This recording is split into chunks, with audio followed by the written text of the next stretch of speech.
Thank you very much, Maury. Can I start by acknowledging the traditional owners of the land upon which we gather here this morning and pay my respects to Aboriginal people. Thank you very much, Maury, for the introduction and for the 6 years that I've had an association with the Teachers Federation, more recently with Maury as the president, but particularly your executive, and then the members of your federation who I run into either in schools or even on holidays, wherever that might be, and the feedback and the advice that I've received from the federation. I recall prior being the Shadow Minister for Education, it's really important to get up to speed with what's happening in the portfolio, and I can say that members of your federation certainly assisted me to that end. So I've really valued the feedback, valued the opportunity. I know we haven't agreed obviously on all things, but I think on many things, and I've said this publicly before, that people have been, I've sometimes been accused of not being maybe hostile enough to the union. It's probably the most diplomatic way of explaining it. But I've always said that the Federation and I agree on 80% of things, really about teaching and learning, what's in the best interest of students, what's in the best interest of the profession. And as it was once said to me by a member of the Federation, a teacher's learning conditions are your child's, a teacher's working conditions are a child's learning conditions. And I've always remembered that. And I know that 80% of what the union talk about, what they talk about with me, talk about publicly, argue for, campaign for, I certainly agree with. And of course there are industrial issues that there may not be necessarily agreement on, ideological issues that we may not necessarily agree on, but they are in the minority. In the last 4 years as Minister, I think it's fair to say that we have done a significant amount of reform. And as I say, I want to thank the Federation for their feedback as we develop those reforms. I was asked just last week what has been the most significant moment in those 4 years for me. And clearly the answer to that question is the signing of the Gonski Agreement with the Commonwealth Government. But the second most important moment, I think, would be last November when the former Premier and I, Premier O'Farrell at the time, and I believed what I think was a huge role, played what I think is a huge role in fact, saving those reforms. Best illustrated by that pivotal media conference that I'll certainly never forget in my political career, outside the Ministerial Council meeting out the front of the Intercontinental Hotel, where you had Liberal, Labor, Greens, ministers from around the country arguing the case for keeping what we had indeed agreed to. And as we all know, the culmination of that was that they were saved, albeit the Commonwealth's said they're going to contribute the full amount for 4 years, not the full 6, but I know you and the New South Wales Government shares that campaign in arguing the case that that full 6 years come from the Commonwealth. I want to...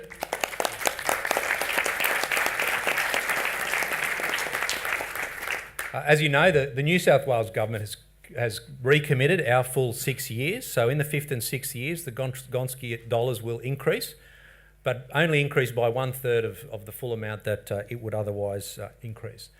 So this morning I wanted to talk about what we've done in the 4 years, and then briefly about what we might do if we are re-elected. So the strategy over the 4 years has been around getting the foundations right, with systemic reforms across all three sectors, and of course across public education.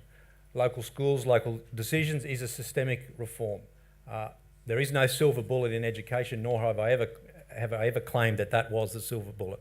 It is a functional reform. It's in many ways an administrative reform, but nonetheless an important reform.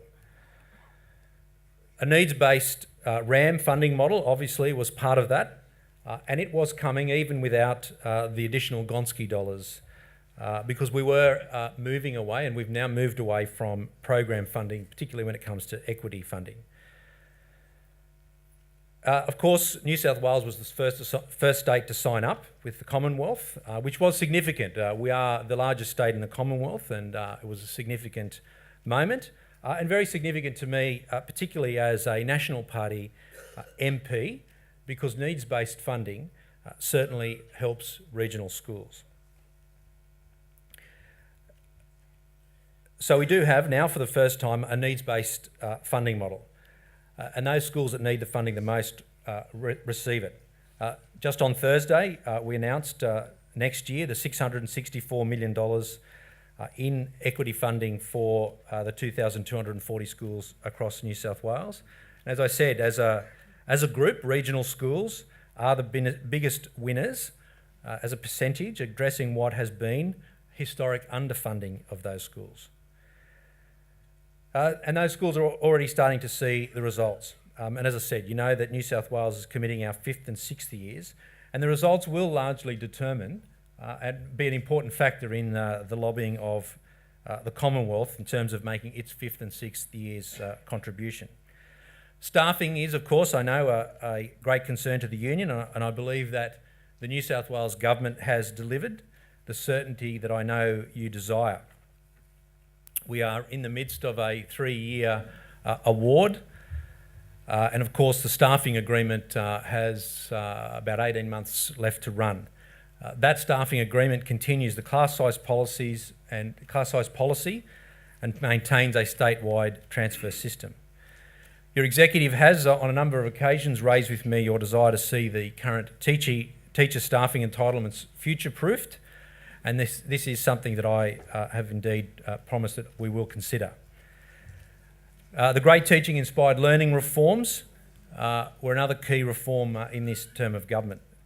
As you know, 42 different reforms across the profession, really focused on lifting the status of the profession, which I think is really important, and setting very high standards and putting in place measures to guard those standards. So they include Teach.Rural scholarships, forgive me if I reference regional more than once, cadetships and internship programs, a requirement for 3 Band 5s for Year 12 students to achieve 3 Band 5s, including English, to get into initial teacher education courses when they leave school, a new model for supporting beginning teachers, a new performance and development framework for teachers, and I know there's been much discussion at Federation about that, and I thank the Federation officers for their work on its creation. A new standards-based pay structure has been agreed with the Federation. From 2016, all teachers will start to move to the new standards-based remuneration structure, which will allow, and this is one thing that has been asked many times, that to go up higher up in the salary scale, particularly beyond $100,000 salary, that you have to move out of the classroom, and often our best teachers were moving out of the classroom in order to go up those salary scales. But as part of this new structure, if you meet the highly accomplished standard, teachers will be paid more than $100,000 per annum and still be able to remain in the classroom. Of course, plenty of other reforms, connected communities, the merger of the Board of Studies and the Institute of Teachers, even reasonably minor in the scheme of things reforms, abolishing the school certificate, exam, rural and remote blueprint, an $80 million investment there, changes to the classification of principals. So again, it's not based on student numbers, but based on the complexity of the school. Early action for success and student support officers. And on that is Doug from Bega here. Doug from Bega High. Doug from Bega. I don't know his surname, I just know he's Doug from Bega High. He pulled me up at the airport the other day and... sorry? Doug Whitaker, yeah. He pulled me up at the airport the other day and mentioned about the student support officer at Bega High and saying what a great job that she had done and had hoped that they would continue. And they will be continuing, certainly beyond June next year. We certainly want to keep them going. They've been given certainty to the end of next year, but we've got some other announcements in the lead up to the election that I'm sure they will be looking forward to, and we'll appreciate when those announcements are indeed made. But he was great, and he came up to me and he told me that he was, I think he's the Federation rep maybe, from the local school? No? Certainly a member of the Teachers Federation. He's on the... Oh, he's, okay. Okay. But he was very funny and very amusing, so it was great. So anyway, So where to next? The emphasis in the next term, should we be re-elected, and certainly should I be the Minister for Education, is really going to be around classroom practice, because that's where it makes all the difference. You know that better, certainly better than I do. As I say, the other reforms have been pretty much systemic reforms across the three sectors and reforms across all government schools. But John Hattie told me recently that it is random as to whether a student performs better or worse when they move from year to year in primary school, and that's one of the things we have to do is to remove that randomness. So as you know, high-performing systems have a relentless focus on using student data, for example, to improve what happens in the classroom. And they don't just focus on beginning teachers. We have focused on beginning teachers, but not just beginning teachers and existing principals and leaders. They recognise that all teachers benefit from sustained focus on improving the quality of teaching practice. And that's where we're going. And I certainly think that one of the best ways that we can make this happen is to give teachers the time to do that. And I know that's something that's been asked for by teachers for a long time. So it is a focus on high expectations. The Centre for Educational Statistics and Evaluation have been commissioned by myself and the Secretary to look at what are the most effective classroom practices to improve student performance. And it'll be around high expectations, explicit teaching, effective feedback, the use of data, classroom management, student wellbeing, teacher collaboration, just to name a few. But I know that everybody is committed to improving the student performance, student outcomes, and I look forward, at least for the next few months until the election, to do that, and hopefully beyond. With respect to TAFE, I know that there's been much discussion about the reforms in TAFE and around Smart and Skilled, but I do have to make it clear that demand-based funding in vocational education and training is here to stay. It's here to stay. It's here to stay. Whether people agree with it or not, I must say both the Labor Party and the Coalition federally are committed to demand-based funding, and have in fact the previous Labor government, continued by the new government, tied vocational education and training funding to states introducing a contestable training market. So whether anybody agrees with it or not, that's the way that it is. Maybe, but I'm just telling you that's the way that it is. So as we've reformed TAFE, and I made no secret of it 3 years ago when we announced that there would be job losses in TAFE, redundancies offered in TAFE, that we needed to do this to make TAFE competitive in this new world. We were able to cherry pick the other jurisdictions that had already introduced a contestable market for vocational education and training, and particularly to look at the errors that they've made. So we looked particularly at Victoria. They went for that full contestable market straight up, including in foundation skills. That led to, amongst other things, an exponential increase in low priority skills, taxpayers' dollars going into low priority skills for the economy, massive budget blowout, which I understand has now been, they're now trying to remedy by taking money out of TAFE to remedy. 5 out of the 14 TAFE institutes in Victoria are at high risk, high financial risk in their 2013 audits, and of course there have been all of the issues with unethical providers. So we have taken a very cautious approach, and a cautious approach criticised by some circles. There are plenty of registered training organisations who are very unhappy about the process, because they have not received what they thought was coming to them.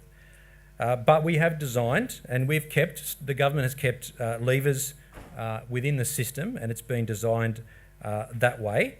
And we've designed it so that TAFE has a strong transition as the public provider into the new system. So, as you know, we have a skills list, and it's based on labour market evidence. We're only funding courses based on skills priorities. We asked IPART to assist in the setting of fees, and they're reviewed by the New South Wales Skills Board. And we have set a regulated fee, significant differences from other jurisdictions, for each qualification in New South Wales.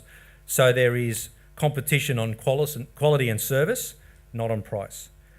We've tried to balance affordability and availability. We could have subsidised 100% of places and have had very few subsidised places, or manage the subsidies to increase participation for those without qualifications as a priority, which is what we have done. Doing what we have done with fees allows us to offer 46,000 more subsidised places than would otherwise have been the case. Maxine Sharkey, who I'm sure is here. No, Maxine, who I've had a fair bit to do with, met on a number of occasions with Maury as well, around all of these changes. One of those was particularly around disability students. We listened to the request of the union to actually get the disability advocacy groups around TAFE and the NGOs together. We did that. A disability group reference group was established. The loading for students with disabilities was increased from 10 to 15%, and we changed the eligibility requirement for people with acquired injuries, which was indeed one of the issues raised at that meeting at Ultimo. So that's the environment in which we operate in New South Wales. And I'll finish on that note, except to say that clearly there's an election in a few months' time. The Liberals and Nationals, or as I like to say, the Nationals Liberal government hopes to be re-elected, of course, and I hope to keep the education portfolio. It's been an incredibly fulfilling 4 years as Minister and 2 years before that as the Shadow Minister. And if we do get re-elected and I am reappointed as the Minister for Education, I look forward to continuing our work together in education. Thank you very much. Thank you.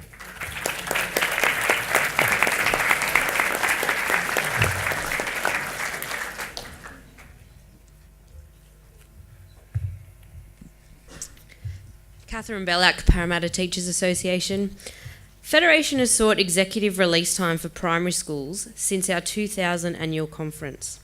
The disparity in provision of executive release time between primary and secondary schools has again been highlighted in the development of the new Performance and Development Framework.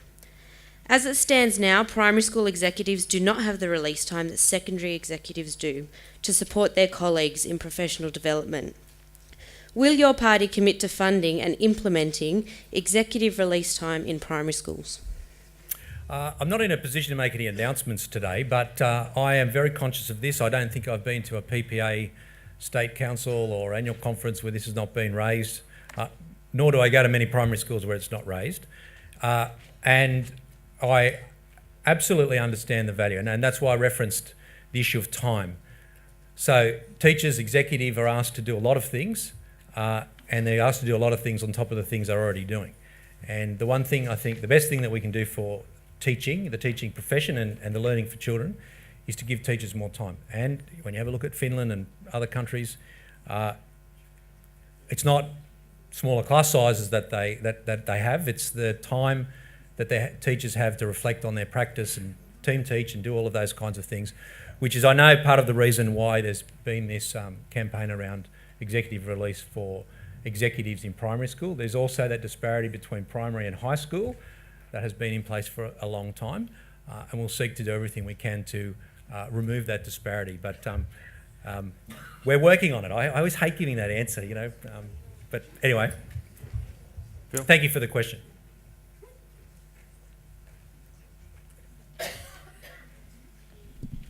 Good morning, Mr. Piccoli. My name's Phil Chadwick. I'm the president of TAFE Teachers Association and I work at Miller College of TAFE. My question to you is, what assurances can you give that TAFE New South Wales will not suffer the same fate as TAFE in Victoria, where delivery is now down to just 27%? And what regulatory framework has been put in place by your government to protect TAFE under smart and skilled when it is introduced next year? When it's reduced? When it's reduced? When it's introduced. Oh, when it's introduced. Yeah. When it's introduced. So,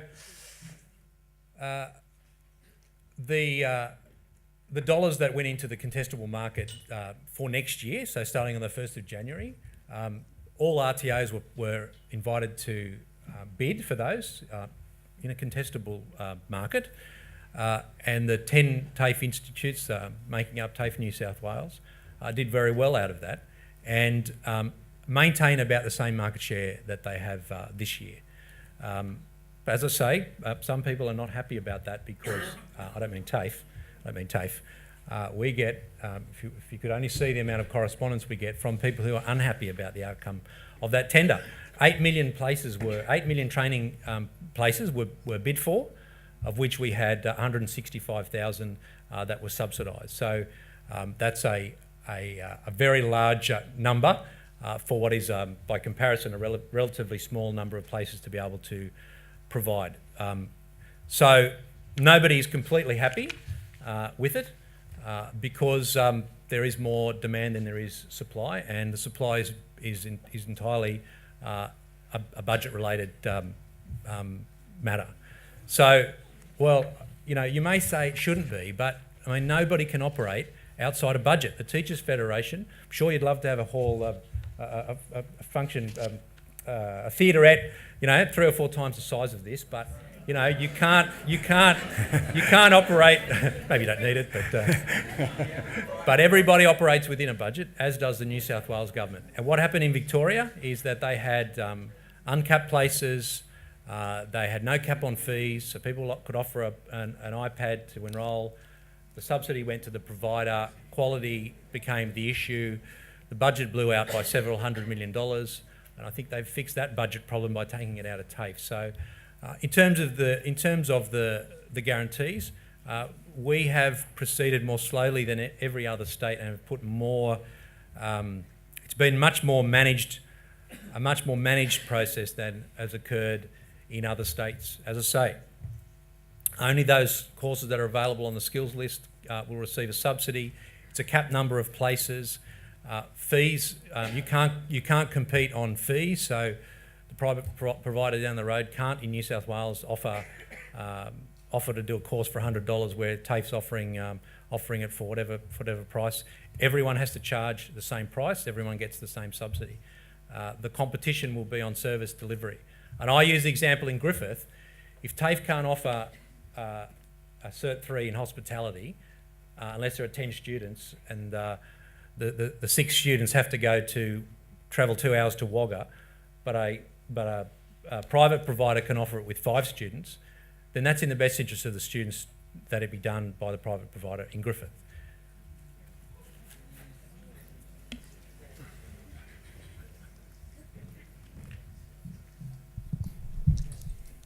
I'm Natasha Watt. I'm a head teacher of maths at Woonona High School in the Illawarra. I have 2 children. One starts kindy next year, the other one's in year 3, Bulli Public School. I'm on the Bulli Public School PNC and an active member of Federation. And I'm interested in your comments about the best interests of children because I feel that in this room we have the experts in that. I'm sure you've got kids, but that's where we work. So earlier today we heard both the Greens and Labor pledge to include the teacher staffing entitlements into the school staffing agreement.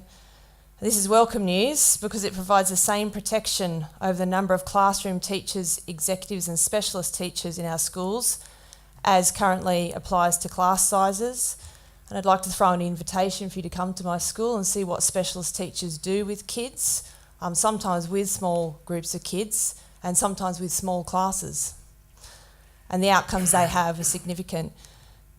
You stopped short of giving this commitment in your speech today, just saying that you were considerate.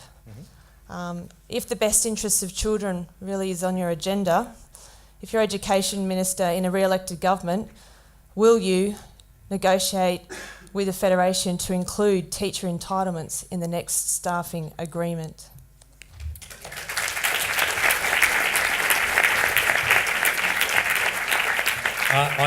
I didn't promise to do it, and that's because we're considering it.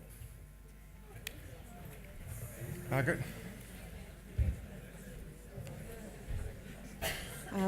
Mr. Piccoli, my name is Margaret Voss. I am a teacher from Manuringa Teachers Association.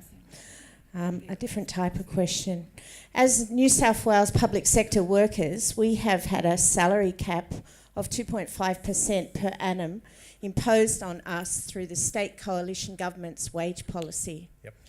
As if that wasn't enough, the government also changed the law to deny us the right to have a case heard on its merits in the Industrial Relations Commission.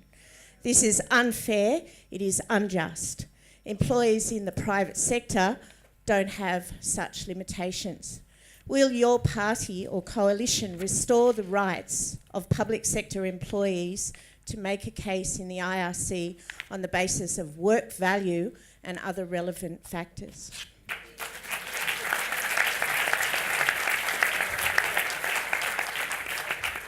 That is the government's policy, and I can't see it changing prior to the election. But that's a question for the Premier and the Minister for Industrial Relations.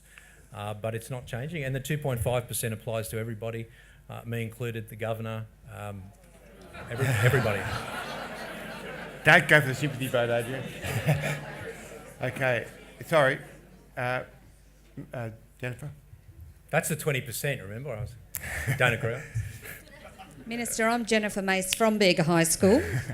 I'm the Deputy Principal there. I've been teaching for over 20 years, and over the years I've seen the decline in the maintenance and the infrastructure within our schools, especially large comprehensive high schools. Mm-hmm. So my question to you is, because as teachers we all focus on the 21st century learning skills and acknowledge that classroom practice and quality teaching have a major impact on our students' outcomes. As I said, I've seen the decline in it, and especially in the overcrowding, including the physical spaces, in particular for students with disability, within the mainstream setting. The room's too hot, too cold. We need appropriate technology for them within those classrooms. We also need appropriate technology and adequate technology for our students across the state. So my question to you is, what is your government's plan, and what resources will you and your government devote to ensuring that our public school working and learning environments support the great teaching and inspired learning? So in other words, how are you going to do this, and how are you going to fix it for us? Yep. Look, I think all ministers and all members of Parliament, actually, irrespective of which political party, know and understand in their electorates the issues around capital works and the maintenance backlog that there is. It becomes a political argy-bargy, not just at elections but all the time, about unfunded backlogs, and you left this much and you left. Everybody knows the situation, and look, all we can do is put as many resources as we can and make sure we target it to the schools that we need to target it to. Of course, we will make some announcements in the lead up to the election around capital works and the like. One of the things I can say that makes it a bit more difficult in education is that there was a $3.5 billion investment in the BER, and it does become challenging to argue to Treasury, as every minister does, and every minister before me goes into Treasury and says, give us more money for capital works and maintenance, whether you're Liberal, Labor, National Party, whatever, always. Health Minister does the same thing, police, housing, and then it's a matter of how it's divided up. And the Treasury argument sometimes back is there was a big injection a few years ago in the BER. Now, we provide the evidence that we can to counter that. I mean, it was predominantly primary school, particularly the major capital works. The high schools missed out, and I'm conscious of the fact that high schools missed out, other than the $200,000 component that high schools got. We're trying to do things more cost effectively, giving schools more input into what happens when you have maintenance and you have capital works, teachers being involved and principals being involved in actually the design of spaces, particularly when there are major capital works projects, doing it with a lesser fee to various consultants who get paid, and we've about halved that fee. So we're trying to get more value for the dollars that we spend in there. And of course, as Minister, I go in there and argue for as many dollars as possible. Nothing would make me happier than to go around to as many schools as possible saying we're going to fix this problem, we're going to replace that roof, replace those demountables. And that's the argument that I make all the time, and every minister before me I know makes the same.